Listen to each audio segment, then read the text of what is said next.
जय जय रघुवीर समर्थ. समर्थ म्हणतात की आपल्या मनामध्ये सतत दोन विचार चालू असतात. समर्थ म्हणतात की आपल्या मनामध्ये सतत दोन विचार चालू असतात.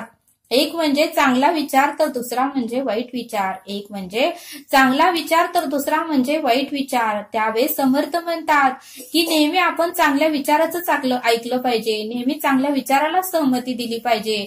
नेहमी चांगल्या विचारालाच प्राधान्य दिलं पाहिजे आणि नेहमी चांगल्या विचारानेच आपल्याला त्या रस्त्यानेच आपल्याला जाता आलं पाहिजे असं समर्थ आपल्याला येथे सांगतात. समर्थ म्हणतात की आपल्यामधील विषयच आपल्याला चांगल्या गोष्टी करू देत नाहीत. समर्थ म्हणतात की आपल्या देहामधील 8 विषयच आपल्याला चांगल्या गोष्टी करू देत नाहीत आणि म्हणून समर्थ म्हणतात की 8 विषयच आपल्या देहातील विषयच आपला घात करतात असं समर्थ आपल्याला ते सांगतात. आणि म्हणून समर्थ म्हणतात की आपल्याला दिवसभर काम केल्यानंतर जो काही थोडा वेळ मिळतो, दिवसभर काम केल्यानंतर जो थोडा वेळ मिळतो त्या वेळामध्ये आपलं मन आपल्याला कधीही म्हणत नाही की आपण भगवद्गीता वाचूया, आपण सद्गुरु चरित्र वाचूया, आपण दासबोध वाचूया, आपण ज्ञानेश्वरी वाचूया, आपण सत्पुरुषाचे पुस्तक वाचूया, आपण काहीतरी मोटिवेशनल असणारे पुस्तक वाचूया असं आपलं मन आपल्याला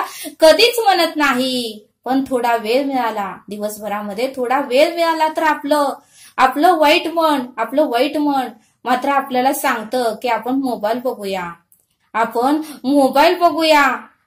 टीव्ही बघूया, आपण मोबाईल मधले रील्स बघूया, आपण आपलं मनोरंजन करूया असं आपलं मन मात्र आपल्याला सांगतं आणि आपण मात्र त्या मनाचंच ऐकतो असं समर्थ आपल्याला ते सांगतात. आणि म्हणून समर्थ म्हणतात की यामुळे मात्र आपलंच नुकसान होतं असं समर्थ आपल्याला ते सांगतात. आणि म्हणून समर्थ म्हणतात की या मोबाईलमुळे आपल्याला अर्धा दिवस पूर्ण दिवस गेलेला आपल्याला समजत नाही. आणि म्हणून समर्थ म्हणतात की थोडं शांत राहून विचार करा. म्हणून समर्थ म्हणतात की थोडं तुम्ही शांत राहून विचार करा की बघा म्हटले ज्यावेळेस आपण 3-3 तास मोबाईलमध्ये घालवतो, दिवसभर मोबाईल घालवतो, अर्धा दिवस मोबाईलमध्ये घालवतो आणि ज्यावेळेस आपलं बघून झाल्यानंतर आपण आपल्या मनाला विचारायचं म्हटले की यातून आपल्याला काय प्रॉफिट मिळाला, यातून आपल्याला किती टक्के पुण्याई मिळाली, यातून आपल्याला किती समाधान मिळालं, यातून आपल्याला किती शांती मिळाली, यातून आपल्याला बोध काय मिळाला, हा प्रश्न प्रत्येकाने आपल्या मनाला विचारला पाहिजे असं समर्थ आपल्याला इथे सांगतात. समर्थ कधीही म्हणत नाहीत की तुम्ही मोबाईल वापरूच नका. समर्थ म्हणतात की मोबाईल वापरा, ठीक आहे, काळाची गरज आहे वापरा, पण त्यालाही काहीतरी लिमिट ठेवा असं समर्थ आपल्याला इथे सांगतात. आणि म्हणून समर्थ म्हणतात एखादा अर्जंट व्हॉट्सअप मेसेज असेल तर करा, टेक्स्ट मेसेज असेल तर करा, ज्यावेळेस आपल्याला दुसऱ्या व्यक्तीला ऑनलाईन पेमेंट करायचं असेल त्यावेळेस वापरू शकता. आणि ज्यावेळेस आपली स्थिती जाते, ज्यावेळेस आपल्याला आपलं मन नाराज होतं, ज्यावेळेस आपण दुःखी होतो, ज्यावेळेस आपल्याला रस्ता मिळत नाही, ज्यावेळेस खरं खोटं, चांगलं वाईट, पाप पुण्य, योग्य अयोग्य काहीही समजत नाही, आपल्या मनामध्ये असंख्य विचार चालू असतात, त्यावेळेस एखादा मोटिवेशनल व्हिडिओ बघ, त्यावेळेस संतांचे विचार ऐक, त्यावेळेस परमार्थाचा व्हिडिओ बघ, त्यावेळेस असे व्हिडिओ बघ की जेणेकरून तुझी स्थिती परत येईल, जेणेकरून तुझ्या प्रश्नाची उत्तरं मिळतील, जेणेकरून तुझा उत्तमाचा रस्ता तुला मिळेल, जेणेकरून तुझं स्वप्न जेथे आहे त्या मार्गाने तुला जायला वाटचाल भेटल, जेणेकरून तू ध्येयापर्यंत पोहोचेल, असे तू व्हिडिओ बघ. समर्थ आपल्याला कधीही म्हणत नाही की वापर करूच नका. समर्थ म्हणतात की प्रत्येक गोष्टीला काहीतरी लिमिट असतं. समर्थ म्हणतात की प्रत्येक गोष्टीला काहीतरी लिमिट असतं. बघा म्हणले समर्थ, ज्यावेळेस आपण भाजी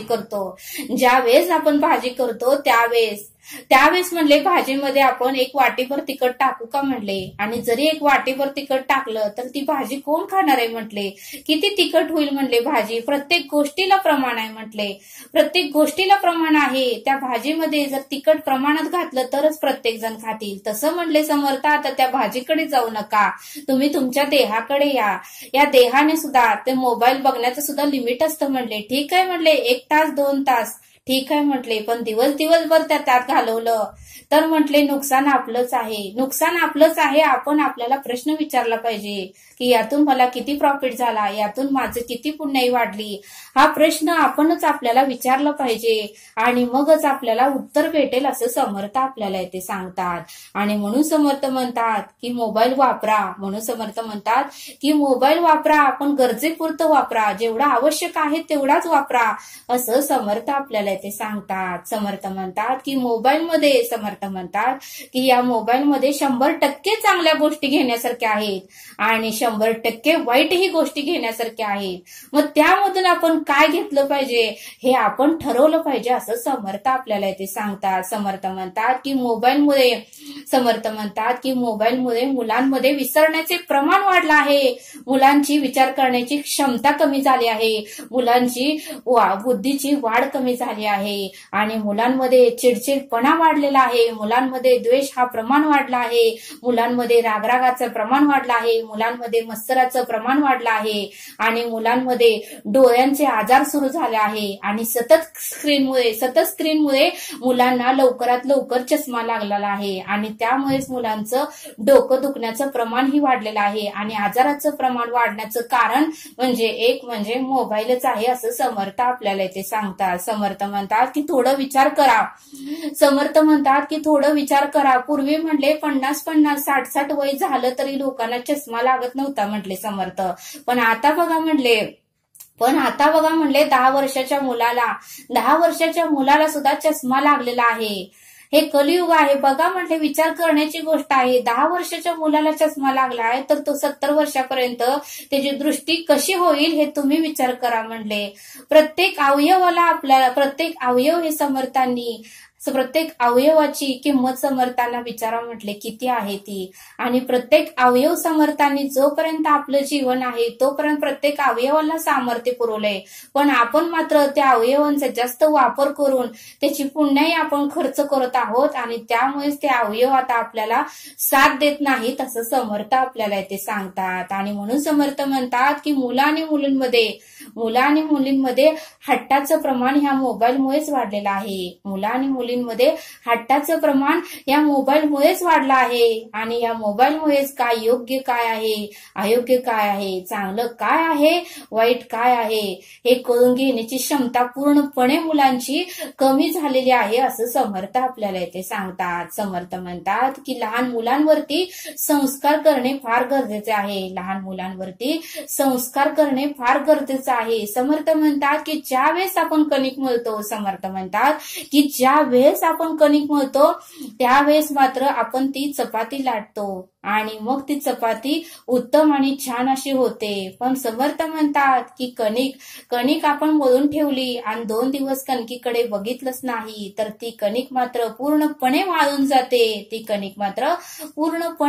जाते आणि त्याची मात्र चपाती बनतच नाही. मग समर्थ म्हणतात की त्या कणकीकडे जाऊ नका. समर्थ म्हणतात की त्या कणकीकडे जाऊ नका, तुम्ही तुमच्या देहाकडे या. समर्थ म्हणतात की या देहाचंही तसंच आहे. जोपर्यंत लहान मुलं आहे तोपर्यंत त्यालाही आपण उत्तमाचे संस्कार देता आले पाहिजे, तरच तो मुलगा उत्तमाच्या संस्कारामध्ये घडेल. पण तो मुलगा जर मोठा झाला, तो अवगुण करू लागला, तो चुका करू लागला, त्याच्यामध्ये विषय वाढले, द्वेष, मत्सर, तिरस्कार वाढला, त्या मुलाला आपण किती जरी समजून सांगण्याचा प्रयत्न केला तरी तो मुलगा समजून घेण्याच्या स्थितीमध्ये नसणार आहे. आणि म्हणून समर्थ म्हणतात की लहान मुलांमध्ये संस्कार करणे फार गरजेचं आहे असं समर्थ आपल्याला इथे सांगतात. आणि म्हणून समर्थ म्हणतात की मुलगा आणि मुलगी हीच आपली प्रॉपर्टी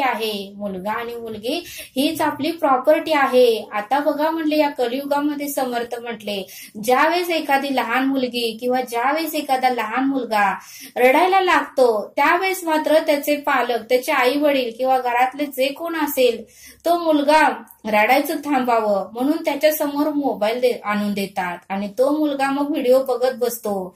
मग त्या मुलाला दिवस गेलेला समजत नाही आणि मग तो मुलगा शांत होतो आणि व्हिडिओ बघत बसतो. मग दिवसभर त्या मुलाला किंवा त्या लहान मुलीला आई जरी नसली तरी चालेल, पण समर्थ म्हणतात की ते गप्प बसण्यासाठी त्यांना मोबाईल देणे हे काही योग्य उत्तर नाही म्हटले, हे योग्य आपण करतच नाही म्हटले, त्यावेळेस त्या मुलांबरोबर आपण खेळलं पाहिजे, त्याला एखादं खेळणं टाकलं पाहिजे.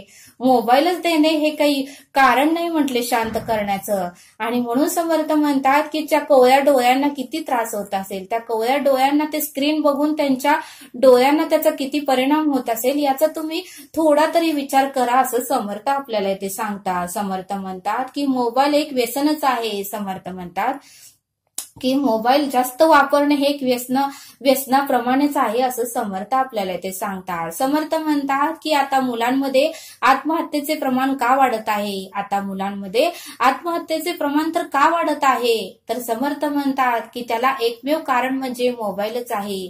ज्यावेळेस मुलं इंजिनियरचं शिक्षण घेतात, ज्यावेळेस मुलं डॉक्टरकीचं शिक्षण घेतात, ज्यावेळेस मुलं MBAचं शिक्षण घेतात, त्यावेळेस मात्र शिक्षणाकडे त्यांचं अर्धच लक्ष असतं आणि अर्ध लक्ष मात्र मोबाईलमध्ये असतं. आणि ज्यावेळेस त्यांचे एक्झाम जवळ येते, ज्यावेळेस त्यांचे पेपर जवळ येतात, त्यावेळेस मात्र त्यांचा अभ्यास हा कमी झालेला असतो, त्यावेळेस मात्र त्यांचा अभ्यास हा कमी झालेला असतो. आणि पेपर दिल्यावर मात्र त्यांचा 100% त्यांच्यावर विश्वास असतो की आपल्याला पेपर हा अवघड गेलेला आहे, आपण उत्तर व्यवस्थित लिहिलेले नाहीत, आपल्याला 100% कमी मार्क मिळणार, आपण 100% नापास होणार, हे त्या मुलाला 100% माहिती असतं. आणि त्यावेळेस मात्र पालक ओरडतील, त्यांनी आपल्या शिक्षणासाठी एवढा खर्च केला, 1-2 लाख रुपये भरले आणि आपण नापास झाल्यावर आपले आई वडील काय म्हणतील या भीतीने ती मुलं आत्महत्या करतात. आणि म्हणून समर्थ म्हणतात की शिक्षण होस तर या यंत्राला आपण बाजूलाच ठेवलं पाहिजे, या यंत्राकडे, या मोबाईलकडे बघताच कामा नये, तरच आपले डिग्री हे शिक्षण उत्तमाचं होईल, तरच आपल्याला उत्तमाचे मार्क मिळतील आणि तरच आपण जीवनामध्ये यशस्वी होईल आणि तरच आपल्याला यश, कीर्ती, प्रताप, महिमा मिळेल, असं समर्थ आपल्याला इथे सांगतात. समर्थ म्हणतात की जेवढा आपण जास्त वापर करू तेवढं नुकसान आपलंच आहे, जेवढं या मोबाईलचा आपण जास्त वापर करू तेवढं नुकसान आपलंच आहे. आणि म्हणून समर्थ म्हणतात की अतिवापरामुळे, या मोबाईलच्या अतिवापरामुळे अनेक आजारांचे प्रमाण वाढत आहे, अनेक आजारांचे प्रमाण वाढत आहे. आणि दिवस दिवस गेलेलाही आपल्याला कळत नाही, दिवस दिवस गेलेलाही मुलांना कळत नाही. बघा म्हटले समर्थ, दिवसभर तर बघतो पण रात्रीही आपण नामस्मरण करत झोपत नाही म्हटले, रात्री थोडा वेळ मिळालाय तर नामस्मरण करा, देवाच्या मूर्तीला आठवाव, देवाची स्तुती करा, देवाचं कौतुक करा, देवाचं स्तवन करा, असं आपल्याला वाटत नाही. आपण झोप येतोपर्यंत 11-12 पर्यंत मोबाईल बघतो आणि ज्यावेळेस झोप येतो त्यावेळेस उशीपाशीच ठेवतो, त्यावेळेस तो मोबाईल उशीपाशीच ठेवतो, पण त्या मोबाईलचा दुष्परिणाम मात्र आपल्या शरीरावर होतो. आणि म्हणून समर्थ म्हणतात की ज्या रूम मध्ये आपण झोपतो त्या रूम मध्ये मोबाईल ठेवूच नका, दुसऱ्या रूम मध्ये ठेवा, तरच आजाराचं प्रमाण वाढणार नाही, नाहीतर या मोबाईलमुळेच आजाराचं प्रमाण वाढत आहे, असं समर्थ आपल्याला इथे सांगतात. समर्थ म्हणतात की दिवसभराचे टाइम टेबल आपण ठरवलं पाहिजे, दिवसभराचं टाइम टेबल आपण ठरवलं पाहिजे. दिवसभरात 1 तास 2 तास ठीक आहे, 1 तास 2 तास मोबाईल बघणं ठीक आहे, पण जर दिवस गेला, दिवसभर जर आपण जर बघत राहिलो तर मात्र 100% नाही, 101% नुकसान आपलंच आहे, आपल्या शरीराचंच आहे, आपल्या मनाचंच आहे, आपल्या देहाचंच आहे, असं समर्थ आपल्याला इथे सांगतात. आणि म्हणून समर्थ म्हणतात की सकाळी उठलं की 10 मिनिटं शांत बसायचं, सकाळी उठलं की 10 मिनिटं शांत बसायचं, आपल्या अंतरीच्या आत्म्याचा आवाज ऐकायचा, त्या आत्म्याला काय पाहिजे काय नको, कुठल्या मार्गाने आपल्याला जायचं योग्य आहे, कुठल्या मार्गाने जाणं अयोग्य आहे, तो आत्मा आपल्याला सांगतो. कारण अंतरीचा आत्मा म्हणजेच परब्रह्म आहे, त्या परब्रह्माचा आवाज आपल्याला ऐकू येतो. आणि म्हणून समर्थ म्हणतात की सकाळी उठल्या त्या मोबाईलच्या यंत्राला आपण बाजूला ठेवायचं आणि 10 मिनिटं शांत बसायचं, विचारांना सुद्धा बाजूला ठेवायचं, फक्त आपला अंतरीचा आत्मा आणि मन या दोघांचा संवाद साधायचा म्हटले समर्थ, त्यातून तुम्हाला उत्तमाचा बोध नक्कीच मिळेल, असं समर्थ आपल्याला इथे सांगतात. समर्थ म्हणतात की जसे भूक लागते त्यावेळेस आपण जेवण करतो, समर्थ म्हणतात की ज्यावेळेस आपल्याला भूक लागते त्यावेळेस आपण जेवण करतो, पण आत्म्याला ज्यावेळेस भूक लागते त्यावेळेस मात्र आत्म्याचं जेवण आपल्याला आत्म्याला देता आलं पाहिजे. आता आत्म्याचं जेवण तर काय आहे, तर उत्तमाचे कर्म, नामस्मरण, सत्कर्म, श्रवण, हे आत्म्याचं जेवण आहे आणि प्रत्येक देहातील आत्म्याला हे लागतच असतं. प्रत्येक देहातील आत्म्याला काहीतरी उत्तम व्हावं, काहीतरी या देहाने उत्तम करावं आणि मृत्यू समयी या देहाने पुण्याईच घेऊन जावे असे प्रत्येक आत्म्याला वाटत असतं. आणि म्हणून समर्थ म्हणतात की त्या आत्म्याला आत्म्याचं जेवण आपल्याला देता आलं पाहिजे. आणि म्हणून समर्थ म्हणतात की या मोबाईलमध्ये आपलं वय पुढं जात आहे आणि त्यामुळे आपली पुण्याई ही तशी वाढवली पाहिजे असं समर्थ आपल्याला इथे सांगतात. आणि म्हणून समर्थ म्हणतात की जसं म्हणले जेवणामध्ये लोणच्याचा वापर हा गरजेपुरताच करतो, जास्त लोणचं खात नाही आपण. तसं म्हणले ज्यावेळेस आपल्याला गरज पडेल, ज्यावेळेस आवश्यकता आहे तेवढाच आपण ह्याचा वापर केला पाहिजे असं समर्थ आपल्याला इथे सांगतात. समर्थ म्हणतात की ज्यावेळेस एखाद्या घरात आपण गेलो, ज्यावेळेस एखाद्या घरी आपण जातो तरी त्या मुलांच्या हातात सुद्धा मोबाईलच असतो. त्या मुलांना घरात कोण आलं, कोण गेलं, कोण काय बोलतंय ह्याच्या पुढे सुद्धा लक्ष नसतं. त्या मुलांचं 100 नाही 101% लक्ष त्या मोबाईलमध्येच असतं. आणि म्हणून समर्थ म्हणतात की आपली जर मुलं उत्तमाची घडावीत असं वाटत असेल, आपल्या मुलांचं कर्तृत्व उत्तम व्हावं असं वाटत असेल, आपल्या मुलांचं पद उत्तम व्हावं असं वाटत असेल, आपला मुलगा एक मोठ्या पोस्टवर असावं असं वाटत असेल, आपला मुलगा कलेक्टर व्हावा, डॉक्टर व्हावा, इंजिनियर व्हावा असं प्रत्येक पालकांना जर वाटत असेल तर प्रत्येक पालकाने आपल्या मुलांकडे लक्ष दिलं पाहिजे आणि त्या मुलांना आपल्याला उत्तमाचा मार्ग सांगता आलं पाहिजे. आणि जरी ते जास्त मोबाईल बघत असतील तर पालकांनी सुद्धा मुलांना सांगितलं पाहिजे की बाबांनो याचा वापर कमी करा आणि ह्याने तुम्हाला काय प्राप्त होतं हे तुम्ही विचार करा असं प्रत्येक पालकाने आपल्या मुलांना सांगितलं पाहिजे असं समर्थ आपल्याला इथे सांगतात. बघा म्हणले समर्थ, कोणीतरी मुलांना उत्तमाचा मार्ग सांगणे फार गरजेचं आहे.